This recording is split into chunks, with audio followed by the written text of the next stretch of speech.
ஸ்டாலின் அவர்கள் வந்து அமித்ஷா வந்து சங்கிகள் படையே நீங்கள் கூட்டிகிட்டு வந்தாலும் தமிழ்நாட்டை ஒன்றும் பண்ண முடியாது. தமிழ்நாட்டில் வந்துட்டு ஒரு செக்டேரியன் பாலிடிக்ஸ் மெஜாரிட்டி மைனாரிட்டின்னு கொண்டு வந்துட்டு அதன் மூலமாக ஒரு அரசியலை உண்டாக்கி அதிகாரத்தை கைப்பற்றணும். இந்த திட்டத்தை உள்வாங்கி இருக்கிறதுனால தமிழ்நாடு முதலமைச்சர் என்ன சொல்கிறாரு, நீங்கள் எப்படி வந்தாலும்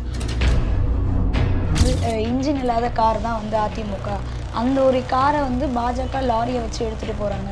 கட்டி இழுத்துட்டு போகுது அப்படின்றதுல முழுகிடுச்சு. அதிமுகவை அவங்க ரவுடிகரம் பண்ணி முடிச்சிட்டாங்க. ஐடியாலஜிக்கலாக there is no Anna DMK at all. 65 seat கேட்குறாங்க அவங்க. ஏன் அப்படின்னா கொள்கை எதிரிகள் வந்து உதயநிதி ஸ்டாலின் வந்து மோஸ்ட் டேஞ்சரஸ்னு புலம்புறாங்க. அந்த அளவுக்கு உதயநிதி வந்து இறங்கி ஆடுறாரு. சனாதன தர்மம், வர்ணாசிரம தர்மம், ஸ்டாலின் வந்து அந்த அளவுக்கு பேசுறதில்ல, இவர் அப்படி தான் பேசுகிறாரு. அதைத்தான் அவர் இறங்கி அடிக்கிறது அப்படின்னு அவர் சொல்கிறாரு. நான் கேட்டேன், ஏன் அந்த மாதிரி நீங்கள் அதெல்லாம் பேசுகிறீங்க சனாதன தர்மம் அப்படின்றது? இல்லை சார், விஜயை பொறுத்த வரைக்கும் அவருடைய அரசியல் வந்துட்டு அவருடைய ரசிகர்கிட்டே சென்று சேரலை.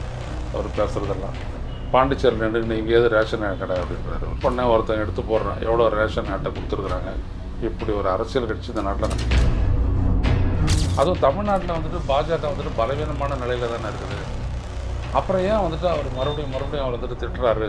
அவங்களுடைய மெயின் ஃபோக்கஸ் என்ன அப்படின்னா தமிழ்நாட்டை வந்துட்டு அரசியல் ரீதியாக கபலீகரம் பண்ணணும். இங்கே தமிழர் அப்படின்னு நம்ம சொல்கிறோம் அப்படின்னோம்னா அவங்க ஹிந்துன்றாங்க. தாய்மொழி அப்படின்றத வச்சோன்னா அவங்க வந்துட்டு ஹிந்தி சமஸ்கிருதம். மகாத்மா காந்தி ஊரக வேலைவாய்ப்பு திட்டம் அப்படின்றதுடைய பேரை வந்துட்டு பூஜ்ய பாபு கிராமின் ரோஜ்கார் யோஜனா. இது என்னது? இது 7வது முறையாக திமுக வந்து ஆட்சி அமைக்கும் அப்படின்னு உதயநிதி அவர்கள் ஒரு முக்கிய ஒரு விடயத்தை பேச மறந்துட்டாங்க. இப்போ எஸ்ஐஆர் நடக்குது. அண்ணாமலை என்ன சொல்றாரு, நாங்கள் 80 லட்சம் பேரை நாங்கள் நீக்க சொன்னோம் தேர்தல் ஆணையத்துக்கிட்ட அப்படின்றாரு. இவங்க நினைக்கிற மாதிரி பாஜக வந்துட்டு ஒரு அரசியல் ரீதியாக யாரோடைய போட்டி போடல. அது பொங்கலுக்கு கூட 5000 ரூபாய் வந்து கொடுக்க போறதாவும் முன்கூட்டியே வந்து சொல்றாங்க. மக்களுடைய ஓட்டு வந்து இந்த மாதிரி வந்து வாங்கிடலான்ற எண்ணத்துல திமுக வந்து இருக்கு. 10,000 கொடுத்து வாங்கினார்ல மோடி, வளர்ச்சி பாதையில் அப்படியே கொண்டு போயிட்டு அப்படியே மேலே போயிட்டு கிட்டத்தட்ட 2000 மைல் மேலே போயிடுச்சு நாடு. தமிழ் நேயர்களுக்கு வணக்கம். இன்று நம்மோடு இணைந்திருப்பது மூத்த பத்திரிகையாளர் திரு வையநாதன் அவர். வணக்கம். திமுகனுடைய இளைஞர் அணி கூட்டம். இந்த கூட்டத்தில் ஸ்டாலின் அவர்கள் வந்து அமித்ஷாவை சவால் விட்டு பேசியிருக்காரு சார். அதாவது சங்கிகள் படையே நீங்கள் கூட்டிகிட்டு வந்தாலும் தமிழ்நாட்டை ஒன்றும் பண்ண முடியாது, நாங்கள் வந்து ஜெயிச்சு காட்டுவோம் அப்படின்ற மாதிரி சொல்லியிருக்காரு. இதை நீங்கள் எப்படி சார் பார்க்குறீங்க? இது வந்துட்டு என்ன அப்படின்னோம்னா ஒரு கட்சி இன்னொரு கட்சிக்கு எதிராக சொல்லக்கூடிய ஒரு சவாலோ ஒன்றோ இல்லை. இது வந்துட்டு என்ன அப்படின்னோம்னா அவங்க வந்துட்டு அவங்களுடைய ஐடியாலஜி படி அவங்களுடைய ஐடியாலஜியை தமிழ்நாட்டின் மேலே திணிச்சு ஒரு அரசியலை வெற்றி பெறணும்னு நினச்சாங்க. இது நல்லா கொஞ்சம் புரிஞ்சுக்கங்க. தமிழ்நாடுனுடைய அரசியல் வந்துட்டு என்ன அப்படின்னா கொஞ்சம் நாளைக்கு முன்னாடி ஸ்டாலின் சொன்ன மாதிரி ப்ராக்ரஸிவ் பாலிடிக்ஸ், அதாவது மதச்சார்பற்ற ஒரு ப்ராக்ரஸிவ் முன்னேற்றத்திற்கான ஒரு அரசியல். அது அந்த அரசியலை தான் வந்துட்டு நாங்கள் முன்னெடுக்கிறோம். இதுக்கு எதிராக இருக்கிற அரசியல் என்னென்னா திருப்பரங்குன்ற விடயத்தில் சொன்னார், மதவாத அரசியல் டேஷ்னு போட்டு அவர் மதவாத அரசியல் அதான் அவர் சொன்னார். அவர் ஏன் அதை அவர் சொல்கிறார் அப்படின்னா இப்போ பார்லிமெண்ட் எலெக்ஷனில் தான் வந்துட்டு பிரதமராக வந்துட்டு மோடி நின்னார். அவர் இருந்தார். பாஜக இங்கே போட்டி அடித்து தனியாக அவங்க ஒரு அலையன்ஸே போட்டிட்டாங்க. ஸோ பாஜகவை குறி வச்சு இவர் வந்துட்டு எல்லாத்தையும் பரப்புரையை வச்சார். ஓரளவுக்கு எடப்பாடி பழனிசாமி அதிமுக கூட்டணியாக ஒரு சாட்டினார்னு வச்சுக்கோங்களேன். இப்போ வந்துட்டு சட்டப்பேரவைக்கு தானே தேர்தல் நடக்குது. அதுவும் தமிழ்நாட்டில் வந்துட்டு பாஜக வந்துட்டு பலவீனமான நிலையில் தானே இருக்குது. அப்புறம் ஏன் வந்துட்டு அவர் மறுபடியும் அவர் வந்துட்டு திட்டுறாரு, இவரையே குறி வைக்கிறாங்க அப்படின்னு பார்த்தோம்னா அவங்க வந்துட்டு அவங்களுடைய மெயின் ஃபோக்கஸ் என்ன அப்படின்னா தமிழ்நாட்டை வந்துட்டு அரசியல் ரீதியாக கபலீகரம் பண்ணணும்னு அவங்க பார்க்குறாங்க. அது எப்படி அப்படின்னம்னா அவங்க வந்துட்டு முதல்ல இங்கே தமிழர் அப்படின்னு நம்ம சொல்கிறோம் அப்படின்னோம்னா அவங்க ஹிந்துன்றாங்க. இங்கே நம்ம தமிழ் மொழி தாய்மொழி அப்படின்றத வச்சோன்னா அவங்க வந்துட்டு ஹிந்தி சமஸ்கிருதம் அப்படி வராங்க. சனிக்கிழமை அவங்க வந்துட்டு மகாத்மா காந்தி ஊரக வேலைவாய்ப்பு திட்டம் அப்படின்றதுடைய பேரை வந்துட்டு அவங்க எப்படி மாற்றுறாங்கன்றது நீங்கள் பாருங்கள். அது வந்துட்டு ஹிந்தி கிடையாது, அது வந்துட்டு பார்த்திங்கன்னா சமஸ்கிருதம். அதாவது அவங்க சொன்னது என்ன அப்படின்னோம்னா பெயர் பூஜ்ய பாபு கிராமின் ரோஜ்கார் யோஜனா. இது என்னது? இது இந்தியாரங்கிட்ட கூட அவனுக்கு தெரியாது. அது என்னது பூஜ்ய பாபு யார்? அவர் கிராமின் ரோஜ்கார் யோஜனா. ரோஜ்கார் யோஜனா அப்படின்னா வேலைவாய்ப்பு திட்டம் அப்படின்னு அர்த்தம். கிராம வேலைவாய்ப்பு திட்டம். பூஜ்ய பாபு அப்படின்னா என்ன தெரியாது. ஸோ இந்த மாதிரி வந்துட்டு அவங்க வந்துட்டு ஒரு சமஸ்கிருத திருப்பி அவங்க வந்துட்டு பண்ணுறாங்க. இதை வந்துட்டு ரெசிஸ்ட் பண்ணக்கூடிய ஒரு மாநிலமாகவும் அரசியலாகவும் தமிழ்நாட்டை அவங்க பார்க்குறாங்க. மூணாவது என்ன அப்படின்னீங்கன்னா வந்துட்டு இங்கே இருக்கிறவங்கள வந்துட்டு அவங்க ஹிந்துஸ்ன்னு சொல்லிட்டு அவங்க பேசுகிறாங்க. நம்ம என்ன சொல்கிறோம், தமிழண்டா அப்படின்னு சொல்லிட்டு நம்ம எதிரில் வந்துட்டு சொல்கிறோம். இப்போ இங்கே திருப்பரங்குன்றத்தில் நடந்தது என்னது, அது இந்துக்களினுடைய உரிமை, அங்கே போய் நாங்கள் தீபம் ஏற்றுறது அப்படின்னு சொல்லிட்டு அவங்க சொல்லும் பொழுது, நம்ம வந்துட்டு இது தமிழருடைய பண்டிகை தான் அப்படின்றத நம்ம சொன்னோம். இதில் வந்துட்டு இந்துக்கள்லாம் கிடையாது.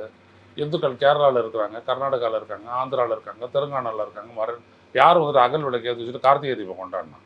யாரும் கிடையாது. இது தமிழருடைய பண்டிகை, தமிழர் நாங்கள் கொண்டாடுறோம். இதில் நீங்கள் ஒன்றும் சொல்ல வேணாம் அப்படின்னு சொல்லிட்டு போனோம். ஆனால் அவங்களுடைய நோக்கம் என்னன்னா, இதை ஒரு இந்து பிரச்சனையாக்கி அங்கே இருக்கிற தர்காவை தூக்கிட்டு அதை வந்துட்டு ஒரு அது சொன்னதெல்லாம் கரெக்டு, அயோத்தி மாதிரி மாற்றும் அப்படின்ட்டு அவங்க பாஜகன்னு சொன்னாங்களா, அதே தான். முந்தா நாடு ஒரு 3 நாளைக்கு முன்னாடி பார்த்தீங்கன்னா, இங்கே வந்துட்டு ஆர்எஸ்எஸ் தலைவர் இவரே வந்திருந்தார், மோகன் பகவத்தே வந்திருந்தார். வந்துட்டு அந்த தீர்ப்பு தங்களுக்கு சாதகமாக வரல அப்படின்னோடனே அகில இந்திய அளவில் இது வந்துட்டு பிரச்சனையாக்கும் அப்படின்ட்டு அவர் சொன்னார். எப்படி தீர்ப்பு சாதகமாக வரலன்னா அகில இந்திய அளவில் நான் அதை கொண்டு போவோம் அப்படின்னு சொல்லிட்டு அவங்க சொல்கிறாங்க. அப்போ என்ன அப்படின்னா, ஒரு மதத்தை வச்சுட்டு தமிழ்நாட்டில் வந்துட்டு ஒரு செக்டேரியன் பாலிடிக்ஸ் மெஜாரிட்டி மைனாரிட்டின்னு கொண்டு வந்துட்டு அதன் மூலமாக ஒரு அரசியலை உண்டாக்கி அதிகாரத்தை கைப்பற்றணும். இதுதான் வந்துட்டு பாஜக ஆர்எஸ்எஸ்னுடைய திட்டம். இந்த திட்டத்தை உள்வாங்கி இருக்கிறதுனால தமிழ்நாடு முதலமைச்சர் என்ன சொல்கிறாரு, நீங்கள் எப்படி வந்தீங்கனாலும் நாங்கள் எதிர்கொள்வோம், அன்பால் வந்தீங்கன்னா அரவணைப்போம், ஆதிக்க மனப்பான்மையோடு வந்தீங்கன்னா நான் எதிர்த்து நிற்போம், படையோடு வந்தீங்கன்னா அப்படி சொல்கிறாரு. ஆக்சுவலாக இது வந்துட்டு பார்த்தீங்கன்னா அமித்ஷாவுக்கு விட்ட சவால் மாதிரி அது மேம்போக்காக தெரிஞ்சாலும் கூட அது அப்படி கிடையாது. இவங்க நீங்கள் நினைக்கக்கூடிய உங்களுடைய சிந்தனை, உங்களுடைய அந்த சித்தாந்தம், அதை வந்துட்டு நாங்கள் எதிர்ப்போம் அப்படின்றது தான். அது ஒரு சித்தாந்த முரண் தான், அந்த அரசியல் தான்.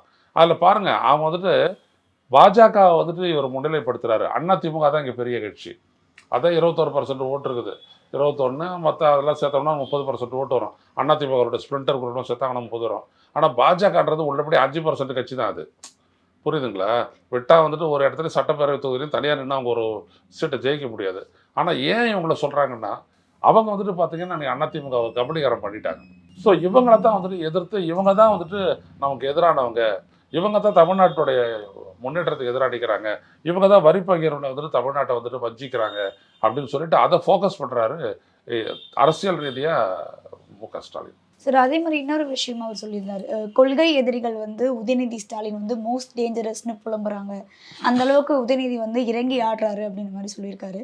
இது எந்த அளவுக்கு நீங்கள் அதான் அவர் எப்போ பார்த்தாலும் இந்த இது சனாதன தர்மம், வர்ணாசிரம தர்மம் அப்படியெல்லாம் பற்றி இதெல்லாம் அடிக்காமல் பெண்ணுரிமை நிலைநாட்ட முடியாது, சமத்துவத்தை நிலைநாட்ட முடியாது அப்படின்ட்டு அவர் அப்படியே பெரியாருடைய அந்த இது கலைஞர் மாதிரி அவர் அப்படி இவர் பண்ணுறாரு. இப்போ ஸ்டாலின் வந்து அந்த அளவுக்கு பேசுறதில்லை, இவர் அப்படி தான் பேசுகிறாரு. அதைத்தான் அவர் இறங்கி அடிக்கிறது அப்படின்னு அவர் சொல்கிறாரு. அது கூட நான் வந்துட்டு ஒரு அக்கேஷனில் திரு உதயநிதி ஸ்டாலின் கிட்ட வந்துட்டு நான் கேட்டேன், ஏன் அந்த மாதிரி நீங்கள் அதெல்லாம் பேசுகிறீங்க சனாதன தர்மம் அப்படின்றது. இல்லை சார், அந்த அந்த நடந்த அந்த கூட்டம் அப்படிப்பட்ட கூட்டம், அந்த இடத்துல வந்துட்டு என்னோட அடையாளத்தை நான் காட்ட நினைக்கிறேன், நான் இப்படி தான் அப்படின்றது நான் காட்ட நினைக்கிறேன். அப்போது எனக்கு முன்னாடி தெரியக்கூடிய அரசியல் ரீதியான தடை இதுதான் அப்படின்னு வரும்போது அதை நொறுக்கணும் அப்படின்னு நான் சொல்லிட்டேன் அப்படின்ட்டு அவர் சொன்னார். அவர் இல்லை, இது அகில இந்திய அளவில் வழக்கம்னா என்ன பண்ணுறது, அப்படி தான் ஐடியாலஜிக்கல் அப்படின்னோம்னா வந்துட்டு நம்ம எந்த இடத்துல நிற்கிறோம், பெரியாரோட நிற்கிறோம், அம்பேத்கரோட நிற்கிறோம், அண்ணாவோட நிற்கிறோம். ஸோ அப்படி தான் இருந்து நம்ம பேசி ஆகணும் அப்படின்ட்டு அவர் சொன்னார். அவர் விஜயை பொறுத்த வரைக்கும் அவருடைய அரசியல் வந்துட்டு அவருடைய ரசிகர்கிட்டே சென்று சேரலை.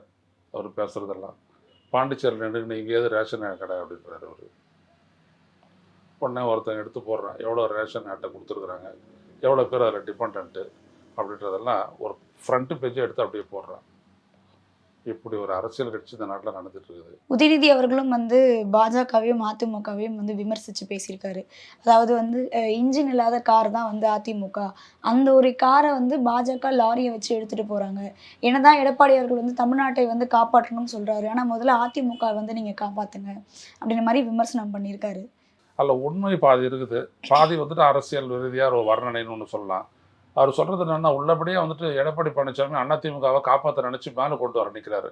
ஆனால் அதை எப்படி பாஜக வச்சுட்டு செய்ய முடியும்? இப்போ பாஜகவுடைய கபடிகர அரசியல் வந்துட்டு இந்தியா ஃபுல்லாக தெரிஞ்சது தான். இப்போ சிவசேனா என்ன பண்ணாங்க, முதல்ல சிவசேனா தான் வந்துட்டு பெரிய கட்சியாக இருந்தது, இவங்க மைனர் பார்ட்னராக இருந்தாங்க, அப்புறம் ஈக்குவல் பார்ட்னர் ஆனாங்க, அப்புறம் இவங்க மேஜர் பார்ட்னர் ஆனாங்க, அதுக்கப்புறம் சிவசேனா உடைச்சி அதில் இருந்துட்டு வரக்கூடிய ஒருத்தர் வந்து தூக்கி சீஃப் மினிஸ்டர் ஆகினாங்க, அப்புறம் அவரை மறுபடியும் இறக்கிட்டு தேர்தல் நடந்து முடிச்சிட்ட உடனே பாஜக ஆகிட்டு அவர் வந்து துணை முதல்வர் ஆகினாங்க. இப்போ என்ன பண்ணுறாங்கன்னா, அந்த ஸ்ப்ளிண்ட் அவே குரூப் இருக்கு இல்லைங்களா, அந்த சிவசேனா வந்துட்டு முழுங்க பார்க்குறாங்க. இவரே போய்ட்டு மறுபடியும் கம்ப்ளைண்ட் பண்ணுறாரு, யார்கிட்ட, அமித்ஷாட்ட கம்ப்ளைண்ட் பண்ணுறாரு.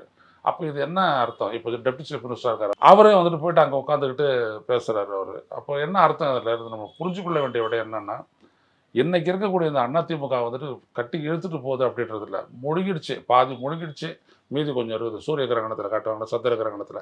அந்த மாதிரி ஒரு நிலை தான் அதிமுக இருக்குது. என்னெல்லாம் பொறுத்த வரைக்கும் அதிமுகவும் அவங்க ரவுடிகரம் பண்ணி முடிச்சிட்டாங்க. ஐடியாலஜிக்கலாக there is no Anna DMK at all. சும்மா ஒரு அவுட்ஃபிட்டாக அது நிற்குது. இதை வந்துட்டு எப்படி எடப்பாடியால் காப்பாற்ற முடியும்? ரொம்ப கஷ்டம். இப்போ கூட அதான் வந்துட்டு ஸ்ட்ரகிள் ஆகுது. 65 சீட்டு கேட்குறாங்க அவங்க. ஏன் அப்படின்னோம்னா, இவங்க எழுந்துட்டு வெளியேறினவங்களெல்லாம் அவங்க வந்துட்டு என்டிஏல கொண்டாந்துட்டு, என்டிஏல வந்துட்டு நிறைய பேர் கண்டெஸ்ட் பண்ணுறதுக்கு அவங்களுக்கெல்லாம் சீட்டு கொடுக்கணும். டிடிவி தினகரனுக்கு, ஓ பன்னீர்செல்வம் அதெல்லாம் கொடுத்து கிட்டத்தட்ட ஸ்ட்ரெங்தன் பண்ணுறதுக்காக 65 சீட் கேட்குறாரு. எடப்பாடி கொடுப்பாரா? ஸோ இப்போ இந்த இடத்துல வந்து நிற்குது. இந்த இழுபறி வந்து இந்த இடத்துல வந்து நிற்குது. அப்போது என்ன பண்ணுவாங்க அவங்க? எப்படி பார்த்தாலும் ஒரு மோதல் முட்டல் உண்டாகும். கடைசி நேரத்தில் வந்து இது போச்சு அப்படின்னோம்னா அது பாஜக இழப்பாக இருக்கும், அதிமுக இழப்பாக இருக்கும். ஸோ இப்படிப்பட்ட ஒரு சூழலை தான் அவர் இந்த மாதிரி விவரிச்சிருக்காரு. வானவில வந்து மக்கள் பார்க்கறதுக்கு கூடுவாங்க. ஏன்னா அது கலர் கலரா இருக்கும். அது அது வந்து நிரந்தரம் இல்ல. உதயசூரியன் தான் வந்து கண்டிப்பா நிரந்தரம். அதே மாரி 7வது முறையா திமுக வந்து ஆட்சி அமைக்கும் அப்படின்னு உதயநிதி அவர்கள் உறுதியா பேசியிருக்காரு. அதுக்கான வாய்ப்புகள் இருக்கு. திரு ஸ்டாலின் ஆகட்டும், திரு உதயநிதி ஆகட்டும், ஒரு முக்கிய ஒரு விடயத்தை பாஜக பற்றி அவங்க பேச மறந்துட்டாங்க. அது என்ன அப்படின்னோம்னா, இப்போ எஸ்ஐஆர் நடக்குது. இதில் வந்துட்டு அண்ணாமலை என்ன சொல்கிறாரு, நாங்கள் 80 லட்சம் பேரை நாங்கள் நீக்க சொன்னோம் தேர்தல் ஆணையத்துக்கிட்ட அப்படின்றாரு. எங்கே அந்த இவர் நீக்க சொல்லலாம்? இவங்க யார்? தேர்தல் ஆணையத்தினுடைய நடவடிக்கை நேரடியானது. இதில் இவர் என்ன சொல்லி அவங்க நீக்கிறது? யாரை இவர் சொல்கிறாரு? அதை பற்றி தேர்தல் ஆணையம் இன்ன வரைக்கும் விளக்கம் அளிக்கல. இன்னொரு பக்கத்தில் ஆர்எஸ் பாரதி திராவிட முன்னேற்ற கழகத்தினுடைய அமைப்பு செயலாளர் என்ன சொல்கிறாரு அப்படின்னோம்னா, 85 லட்சம் பேரை நீக்க போகிறாங்க, அது தெரிஞ்சிருச்சு அப்படின்றாரு. இப்போது இந்த 85 லட்சம் பேர் யார்? இது வந்துட்டு அந்த டிராஃப்ட் பட்டியல் 19ஆம் தேதி வருதா, அப்போ தான் நம்மளுக்கு தெரியும் இது யார் யாரெல்லாம் நீக்கிறாங்கன்ட்டு. அது ஒரு பெரிய எக்ஸசைஸ் அது. அப்போ அதில் வந்துட்டு கரெக்டாக இருந்து நல்ல இருக்கிற வாக்காளர்களை வந்துட்டு அவங்க நீக்கியிருந்தாங்கன்னா அதை வந்துட்டு மறுபடியும் சேர்க்கக்கூடிய ஒரு பெரும் முயற்சியை மேற்கொள்ள வேண்டியது கட்டாயம் இருக்குது அடுத்த ஒரு மாதத்துக்கு. அப்போ இப்படிப்பட்ட ஒரு சூழலில் இதை வந்துட்டு தன்னுடைய கட்சிக்காரங்க கிட்ட சொல்லி, இளைஞர்கிட்ட சொல்லி, இளைஞர் அணிகிட்ட சொல்லி, இதை வந்துட்டு நீங்கள் எப்படி செய்யணும், போகணும், வரணுன்றதெல்லாம் பேசாமல் வெறும் அரசியல் ரீதியாக, ஐடியாலஜிக்கல் ரீதியாக மட்டுமே பேசி விட்டு போனது வந்துட்டு ரொம்ப பெரிய தப்பு. இவங்க நினைக்கிற மாதிரி பாஜக வந்துட்டு ஒரு அரசியல் ரீதியாக யாரோடைய போட்டி போடல. அது தொழில்நுட்ப ரீதியாக கபடிகரம் பண்ணுது. அது நீங்கள் மராட்டியத்தை எடுத்துக்கிட்டாலும், ஹரியானா எடுத்துக்கிட்டாலும், இப்போ பீகார் எடுத்துக்கிட்டாலும் தொழில்நுட்ப ரீதியாக அதை பயன்படுத்தி இவிஎம் வச்சு, தேர்தல் ஆணையத்தை வச்சு அவங்க வந்து பண்ணுறாங்க. அதை எப்படி இவங்க தடுக்க போகிறாங்க அப்படின்றத இவங்க சொல்லணும். அதுவும் சொல்லலை. பார்ப்போம். சார், தேர்தல் நெருங்க நெருங்க வந்து திமுக பெண்களுக்கு நிறைய முன்னுரிமை வந்து கொடுத்துட்டு இருக்காங்க. அதாவது இந்த 1000 ரூபாய் வந்து மாதம் மாதம் பெண்களுக்கு கொடுத்துட்டு இருந்தாங்க. அதுல விடுபட்டு போன பெண்களுக்கு வந்து இதுக்கப்புறம் கொடுக்கவும் ஆரம்பிச்சிருக்காங்க. இப்போ சமீபத்துல பெண்களுக்கான ஒரு நிகழ்ச்சி நடத்தியிருக்காங்க. இப்போ பெண்களுடைய வாக்குகள் வந்து பெறத்துக்காக தேர்தல் நேரத்துல இந்த மாதிரி விஷயங்கள் திமுக செயல்படுது. இந்த பெண்களோட ஓட்டை வாங்கினா ஆண்களுடைய ஓட்டு விழுந்துடல. ஒரு குடும்பத்தில் ஒரு குடும்பன்றது ரெண்டும் தான். பெண்கள் இப்படின்னு சொன்னாலும் கூட, குடும்ப தலைவிகள் அப்படின்னு அந்த உரிமை தொகை சொன்னாலும் கூட, அது அந்த குடும்பத்துக்கே உரித்தானது தான். அதே மாதிரி அந்த குடும்பத்திலேருந்து ஒருத்தர் படிச்சுட்டு மேலே போனாங்கன்னா, கல்லூரிக்கு போனாங்கன்னா அவங்களுக்கு மாதம் மாதம் 1000 ரூபா அப்படின்னு சொல்கிறதும் அதே நோக்கத்தில் தான். அது குடும்பத்தை பெனிஃபிட் ஆகும். அவங்களுக்கு வந்துட்டு அந்த அந்த வீட்டு குழந்தைங்களுக்கு வந்துட்டு பள்ளிக்கூடத்துக்கு வந்தாங்கன்னா அவங்களுக்கு வந்துட்டு காலை உணவு அப்படின்னு சொல்கிறதும் அதுவும் அவங்களுக்குடைய பெனிஃபிட்டுக்கு தான். ஸோ அப்புறம் இவர் என்ன பண்ணுறாரு அப்படின்னோம்னா, ஒட்டு மொத்தமாக இது வந்துட்டு ஒரு எக்கனாமிக்காக, சோஷியல் ரீதியாக இது ஒரு அப்லிஃப்ட்மெண்ட்டு தான். அது சத்துணவை பற்றி பலரும் சொன்னாங்க. புள்ள பெற்றவன் சோறு போடுவான், நீங்கள் என்ன அது சோறு போடுறது அப்படிலாம் சொன்னாங்க. அப்படி இல்லை. ஒருத்தருடைய வேலைவாய்ப்பு, வேலைவாய்ப்போட ஒட்டி அவருடைய வருவாய் அப்படின்றத வந்துட்டு உறுதி செய்யக்கூடிய இடத்துல பொருளாதார ரீதியான அந்த பொறுப்பு வந்துட்டு அரசுக்குரியது. ஆனால் அப்படி ஆகலை. நிறைய பேர் வறுமை கோட்டுக்கு கீழே போனாங்க. அப்படி அந்த வறுமை கோட்டுக்கு கீழேயும் சற்று மேலேயும் இருக்கக்கூடிய எபோ பாவர்ட்டி லைன் அவங்களுக்கெல்லாம் வந்துட்டு இப்படி ஒரு சப்போர்ட் அரசு கொடுக்காம அவங்களால சர்வை பண்ண முடியாது. பட்டினி சாவுகள் ஏற்படும். அதனால இந்த ரேஷன், அப்புறம் இந்த மாதிரி சமூக நல திட்டங்கள்லாம் கட்டாயம் வந்துட்டு நெசசரி. ஏழை எளிய மக்களை வந்துட்டு மேலே கொண்டு வர்றது அப்படின்ற ஒரு இடம் வந்துட்டு பொருளாதார ரீதியானது.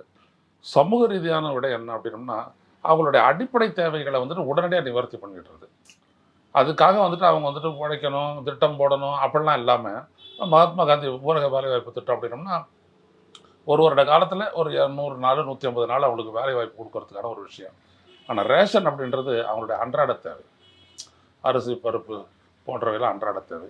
இன்னொரு பக்கம் இந்த 1000 ரூபான்றது என்னென்னா அவங்களுக்கு பல்வேறுபட்ட செலவுகள் இருக்கும், அதுக்கு உதவும், மருத்துவ செலவு உட்பட. இன்னொரு பக்கத்தில் பார்த்திங்கன்னா அந்த பேருந்து, இலவச பேருந்து பயணம் அப்படின்றது அவங்க எவ்வளோ தூரம் வேணாலும் போய்ட்டு வேலை செஞ்சுட்டு வரலாம் ஒரு நாளில், அதுக்கான ஒரு இடம். ஸோ அப்போ இதெல்லாம் நீங்கள் பார்த்தீங்கன்னா அவங்களுடைய சமூக ரீதியான அவங்களுடைய வாழ்க்கையை வந்துட்டு மேம்படுத்தக்கூடிய ஒரு திட்டங்கள் தான் அது. ஸோ இதுக்கு அப்புறம் எந்த கட்சி வந்தாலும், ஆட்சிக்கு வந்தாலும் அதை வந்துட்டு நீக்க முடியாது.